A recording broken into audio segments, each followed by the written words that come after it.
Donc tout ce que vous voyez aujourd'hui construit à Brazzaville, ça a été fait à crédit. Sassou et sa famille ont volé tout le cash. Car je suis en charge donc des activités aval pétrolières au sein de la Société nationale des pétroles du Congo, qui s'occupe essentiellement des hydrocarbures, qui sont à 80 ou 90% constitutifs des recettes donc, de notre pays, le Congo. Je suis également administrateur général donc, de la Congolaise de raffinage, qui s'occupe du raffinage du pétrole congolais. Monsieur Yaya Moussa a été le représentant du FMI à Brazzaville, donc de 2005 à 2009, jusqu'à ce que le Congo-Brazzaville atteigne le point d'achèvement. Et les contribuables français et européens ont fait cadeau au total à M. Sassou Nguesso, principalement de la France, 5 milliards de dollars. La France a offert 2 milliards 700 millions d'euros sans aucune contrepartie démocratique. Et pire encore, l'argent de ces contribuables a servi à pouvoir signer des marchés à crédit avec les Chinois. Les Chinois attendaient que Sassou Nguesso soit désendetté pour lui faire des lignes de crédit. La vision simple des choses, c'est que le président met en place un programme, il veut le réaliser. Le réaliser par lui-même et par lui. Alors, il met en place une structure pour le compte du pays qui s'occupe de l'ensemble des projets d'aménagement du territoire et des projets structurants. Conduit, vérifié, examiné au jour le jour par lui-même. C'est la délégation générale au grand travaux. Vous voyez bien que le terme délégation veut dire qu'il y a pas quelque part un responsable des grands travaux comme tels. Nous sommes responsables de la délégation. Donc par délégation de ces grands travaux. Et donc vous avez aujourd'hui la famille de M. Sassou Nguesso au travers de différentes structures. Ça ne suffit pas de prendre l'argent du pétrole. Aujourd'hui, ils en sont à posséder les champs de pétrole. Global Witness a révélé aujourd'hui que Denis Christel Sassou Nguesso aurait détourné plus de 50 millions de dollars du trésor congolais pour financer son mode de vie opulent. Et les documents qu'on a examinés retracent l'extorsion de plus d'un demi-milliard de dollars du trésor congolais et les transits de plus de 50 millions de dollars par des sociétés dans l'État américain de Delaware et les îles Vierges britanniques avant d'arriver à Chypre. Et des entreprises chypriotes secrètement détenues par Denis Christel Sassou Nguesso ont reçu de l'argent qui a été ensuite utilisé pour effectuer des paiements à des entreprises installées en Pologne, au Portugal, en Espagne et aussi en Suisse. Le Congo est régulièrement épinglé par les ONG à propos de détournement de fonds impliquant son président, sa famille, comme sa fille Claudia en avril. Comment l'expliquez-vous ? Oui, Global Witness, on a quand même déjà publié d'autres enquêtes, comme vous avez dit. En avril, on a révélé que la sœur de Denis Christel Sassou Nguesso, Claudia, elle aurait reçu près de 20 millions de dollars de fonds publics aussi apparemment détournés et utilisés pour l'achat d'un appartement de luxe dans les Trump Hotel Tower à New York. Et pour nous, nos enquêtes fournissent des preuves convaincantes sur la manière dont la famille présidentielle congolaise semble avoir détourné de l'argent des coffres de l'État à des fonds personnels. Et justement, à quoi ont pu servir ces 50 millions de dollars détournés par Denis Christel Sassou Nguesso ? Bon, on sait qu'il a payé d'entreprises qui sont installées en Pologne, au Portugal, en Espagne et en Suisse. Et on n'est pas sûr, ce n'est pas clair qu'est-ce que ces entreprises font, mais aussi on connaît que la famille présidentielle congolaise a un mode de vie très opulent, très luxueux. Donc pour nous, on croit qu'au moins une partie de ces fonds détournés par Denis Christel Sassou Nguesso a été dépensée pour financer son mode de vie opulent. Et l'homme qui a permis à Denis Christel Sassou Nguesso de cacher ses détournements de fonds n'est pas inconnu puisqu'il s'agit de José Veiga, l'ancien directeur du club de football de Benfica à Lisbonne. Oui, exactement. Et aussi, c'est la troisième enquête qui Global Witness publie où José Veiga est lié à la famille présidentielle du Congo. Et aussi, il est un homme d'affaires controversé. Il est déjà le centre d'une enquête portugaise sur la corruption et les blanchiments d'argent au Congo. Et il a joué les mêmes rôles clés dans l'enquête qu'on a écrite sur Claudia Sassou Nguesso. Donc, c'est un homme très proche de la famille présidentielle congolaise. C'est-à-dire que vous avez des lois en Europe qui interdisent ce genre de promiscuité, ce genre de complaisance. C'est criminel. Et bien maintenant, vous avez des sociétés qui appartiennent notoirement à la famille de Sassou Nguesso et qui sont propriétaires des champs pétroliers. Les opérateurs sont Total ou sont Eni. Eni sont noyés jusqu'au cou dans ce genre de malversation. Et qui nuit? Qui fait quoi? Personne. Vous avez une société qui est apparue tout d'un coup. Sassou a promulgué un nouveau code pétrolier. Et ce nouveau code pétrolier dit que vous avez des représentants des nationaux qui doivent avoir des participations.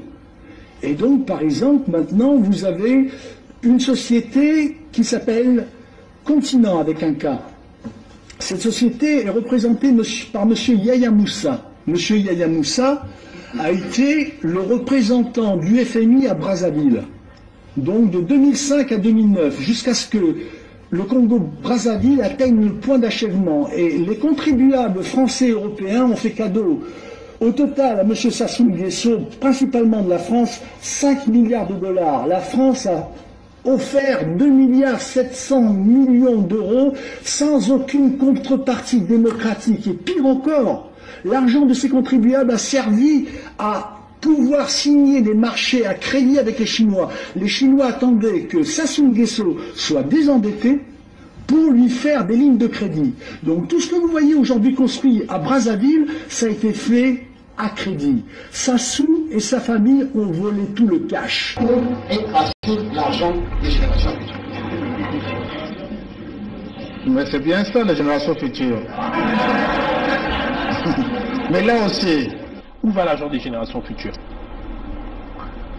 Si les générations futures, c'est qu'il est pour les générations futures et gardé pour cela. Pour écraser l'argent des générations futures. Mes amis, quand je suis passé ici en mai, vous m'avez posé la question, je vous avais répondu. Vous me la reposez. Je vous avais répondu. Vous avez oublié la réponse que vous avez donnée? Ah, mais c'est pas normal. C'est pas normal. Hein? Vous n'êtes pas tous là.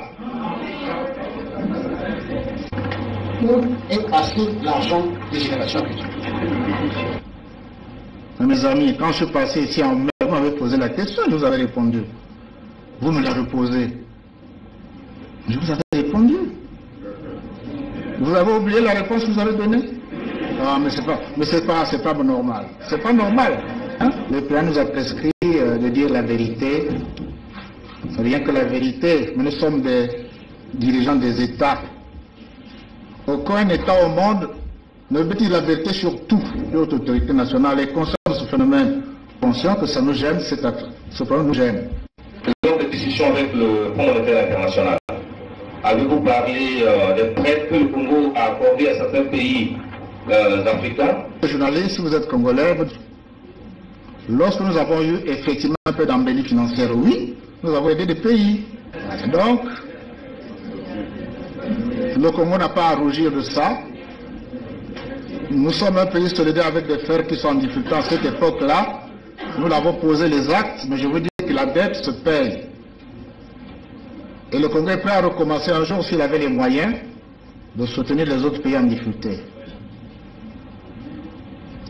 Et chaque fois que c'est nécessaire, on pourra multiplier ce type d'exercice. Nous souffrons et durement.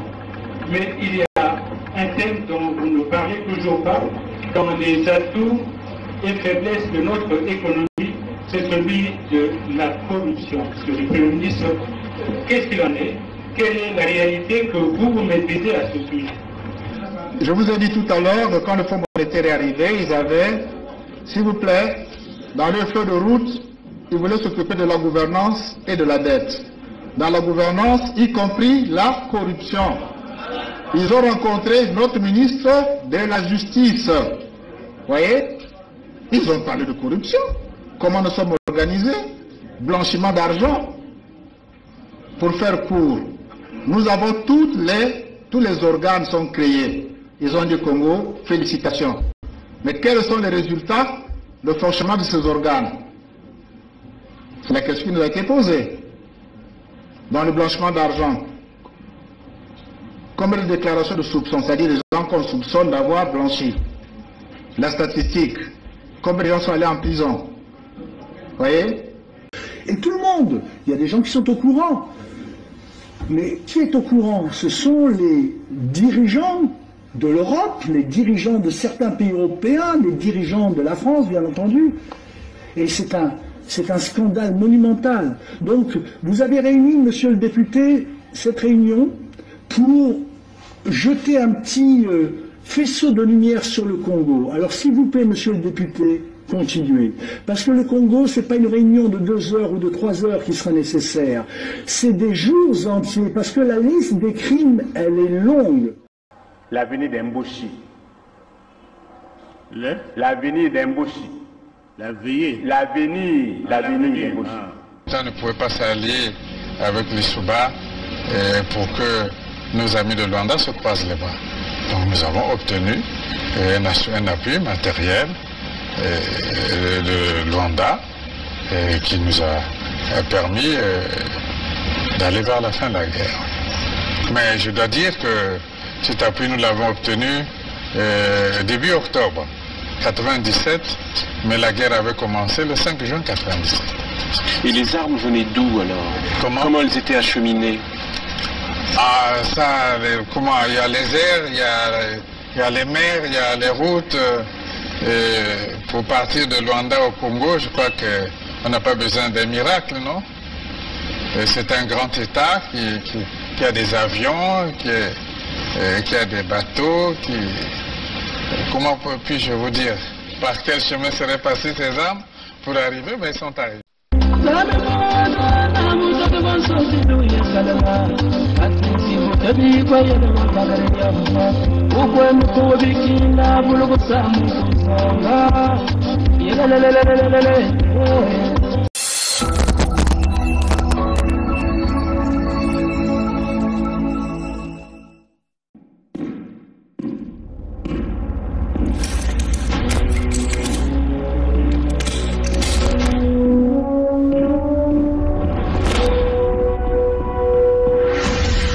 L'Ordre Congo 2022.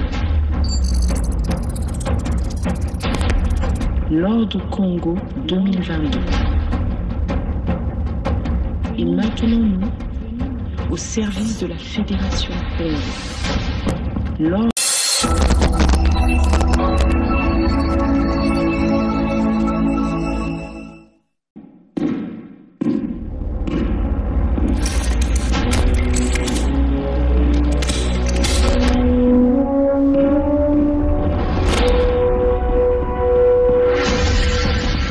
Congo 2022.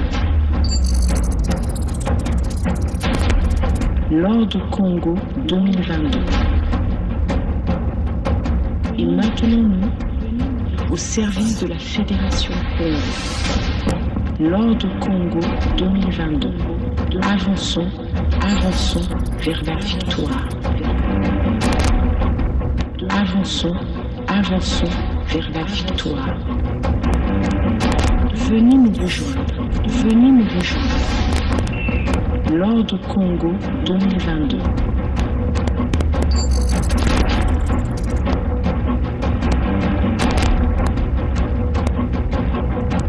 Avançons vers la victoire. L'Ordre Congo 2022.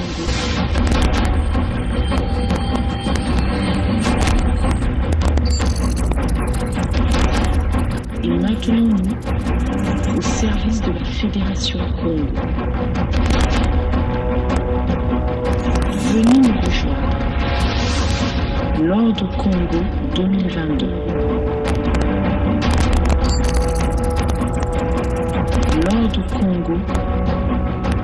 L'Ordre Congo au service de la Fédération Congo. Avançons vers la victoire.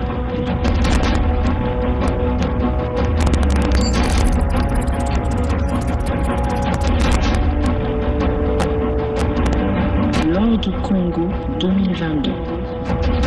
Congo debout, tous ensemble. C'est maintenant ou jamais.